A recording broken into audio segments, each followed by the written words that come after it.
Mr. Revalo, kanina, nandito ako kanina, umakyat na ako, pagbalik ko rito, nakatungo ka pa rin.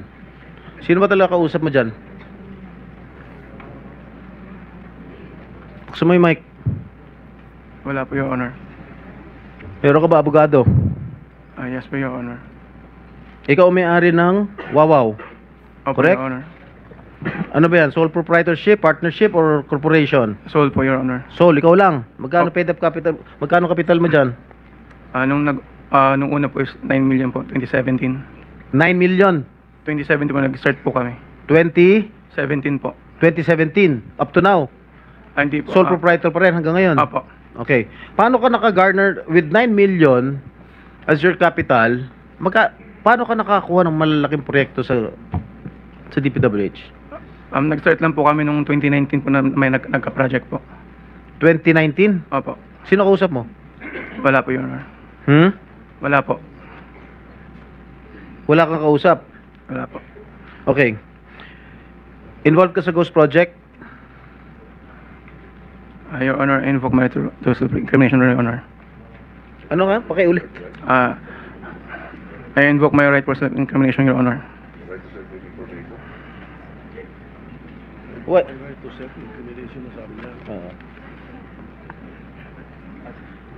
Senator Jinggoy. Malinaw ba? Mr. Chair. Pwede bang...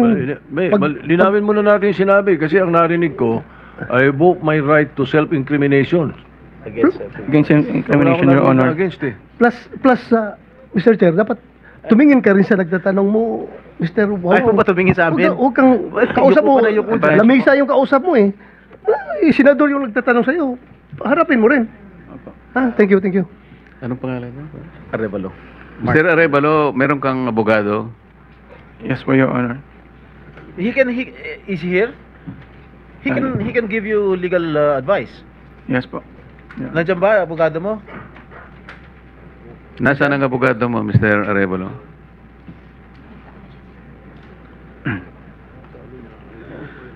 Nasa good ko po, Your Honor.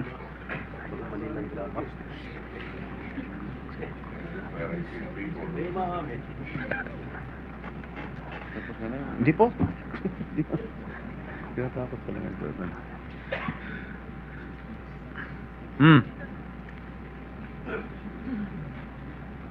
Oh, answer. Tingnan mo na, so may in-advisean ka na ng abogado mo, ha? Mr. Arevalo? Are you involved in any ghost projects? Your Honor, I invoke my right against self-incrimination, Your Honor. Ilang taon ka na? 37 po, Your Honor. 37. Wow, bata ah. Bago ka pumasok sa mga kontrata sa gobyerno, ano trabaho mo dati?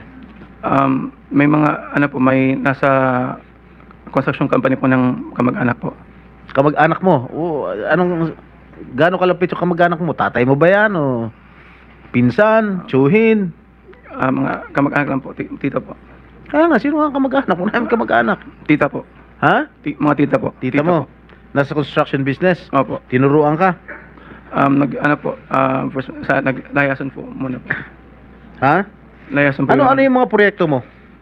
Ano mga nakuha mo proyekto rito sa DPWH? At saan?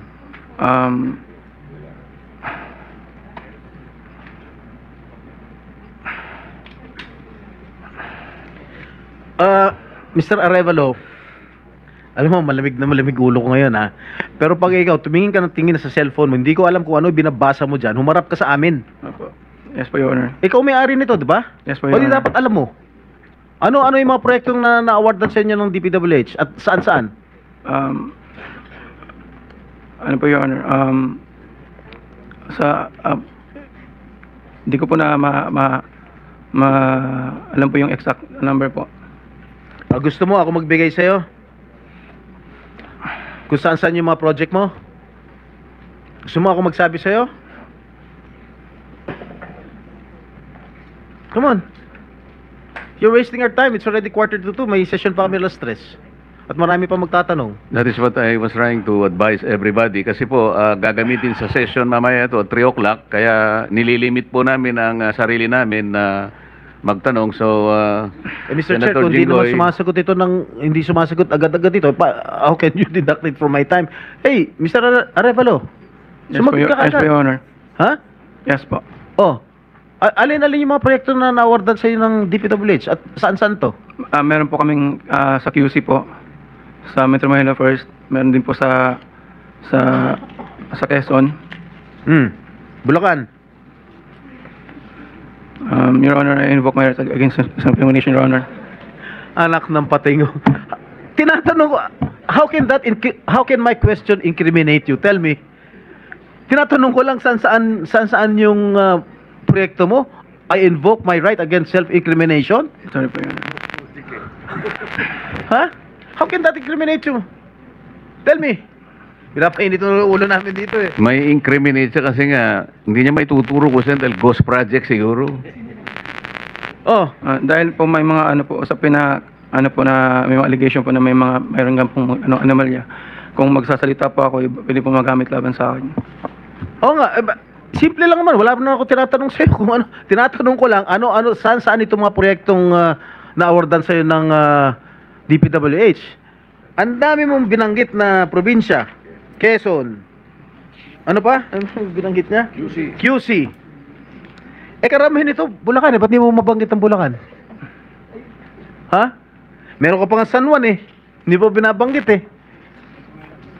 Ha? Metro Manila First po yun, Your Ano? Honor. Sa Metro Manila First po yun, Your Honor. Metro Manila first? Yes po, San Juan po. Oh. Yun po yung pinakuha namin project 2019. Sige. Yung Bulacan, meron ba? Sagot.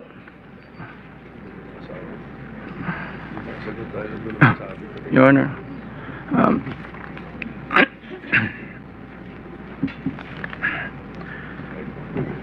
Uminom ka ng tubig. Oh. Ilan? Ilan?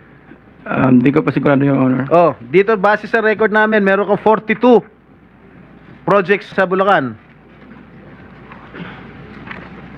Meron kang 42 projects sa Bulacan. Yung bulk ng na-award na contract sa inyo ng DPWH, ang bulk mo nasa Bulacan. 42. Ha? Dalawa sa San Juan. Dalawa yata sa Quezon. Meron sa Ilocos Norte. Meron sa Caloocan. Meron sa Laguna. Yan, Bulacan lahat to. San Juan. Quezon City. Tsaka identical ang presyo ha. Identical ang mga presyo dito. 77 million, 77 million, 72 million, 72 million. Sino ba? Bakit ganun? Oh, Lahat ba last and final question. Lahat Meron ba ka ng 42 projects above, how Above? much? Yeah, 42 projects sa Bulacan, meron 90 million. Kaya nga above 50? Yes, above 50 million lahat. So, Mr. Arevalo, kung 42 projects ito, 42 plunder cases ito eh. Kanina sinasabi namin sa inyo, kung nakikinig po kayo, makikipag-deal kami sa inyo na po pwedeng hindi na kayo ipoprosecute criminally, magturo na lang kayo. Kasi sa palagay namin, hindi kayo ang most guilty. Kapag nakapagturo po kayo nung mga kasangkot talaga dyan, na talaga sila naman ang talagang talamak na sa paggawa nito, anong malay ninyo? Baka imbes na criminal prosecution, wag na yun. Bayaran nyo na lang ang gobyerno, pero magturo po kayo. Para meron po tayong kapuntahan talaga. Kasi kung ganito na lang tayo ng ganito, ikutan ng kitong, mapipilitan po, puro plunder. Harapin po ninyo 42 plunder cases. Hindi po fair sa inyo yun eh. Alam namin, hindi lang kayo ang sangkot dyan. Marami ang kasangkot dyan. Kaya, yung abogado po siguro nag-advise sa inyo kung nakikinig. Tingnan nyo rin po na maganda ring offer para sa amin ito. Makakatulong pa kayo sa bansa. Matigil na po ito. Meron ako papakita video. Ilang minutes yung video? Meron ako ipapakita with the permission of the chair. Siguro 1 minute lang na video. Tingnan mo, Mr. Arevalo, kung project ng Wawaw to.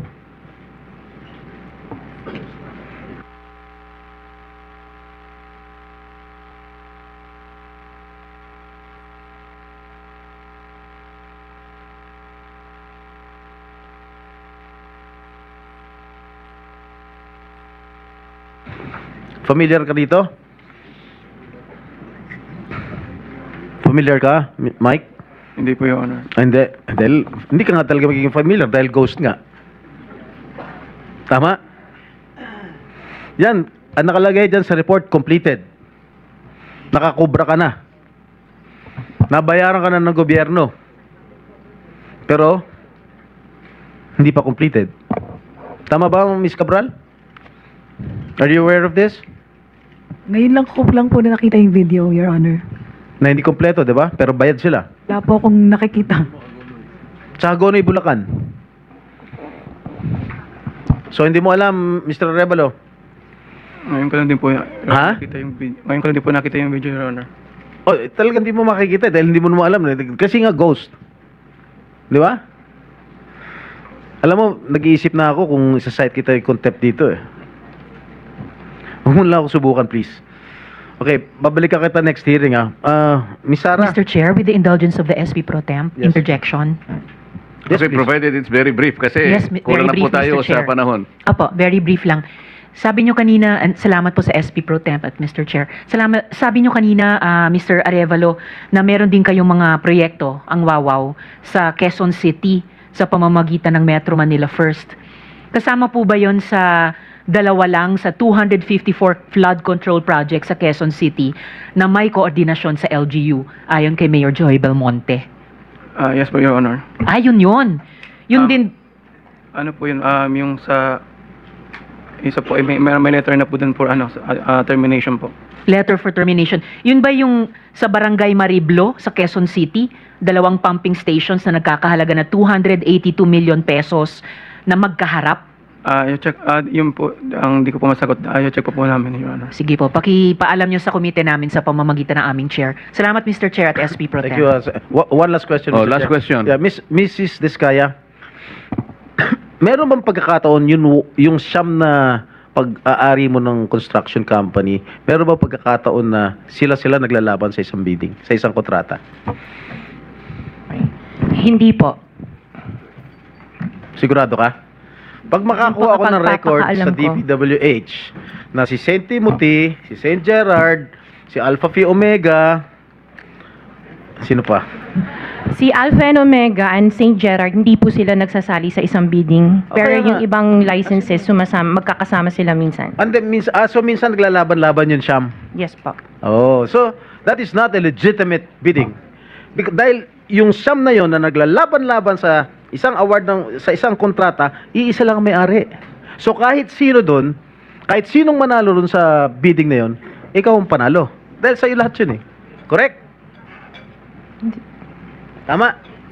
Hindi po, kasi iba yung may-ari ng mga companies. Oh, sus. Kasi I'm sabi mo just lang ikaw. concerned with Alpha and Miss Omega. Diskaya, Opo. kanina, sinabi mo Alpha Phi Omega lang ang sa'yo. Opo. Nung tinanong kita ulit, in-enumerate ko lahat yung siyam na korporasyon, inamin mo sa'yo lahat yun. Oh, di ba? The records will bear me out. Opo. Oh, ngayon, ang tinatanong ko sa'yo, yung bang siyam na korporasyon na yun, Panglimang tanong na. naglalaban-laban ba sa bidding yan? Panglimang Yes tanong po. na yan eh. Sabi mo kanina, last question. Hindi ba sumagot? Ay, sumagot. Oh. Hindi, sigutin mo. Opo, sumagot ako. Opo. Naglalaban-laban.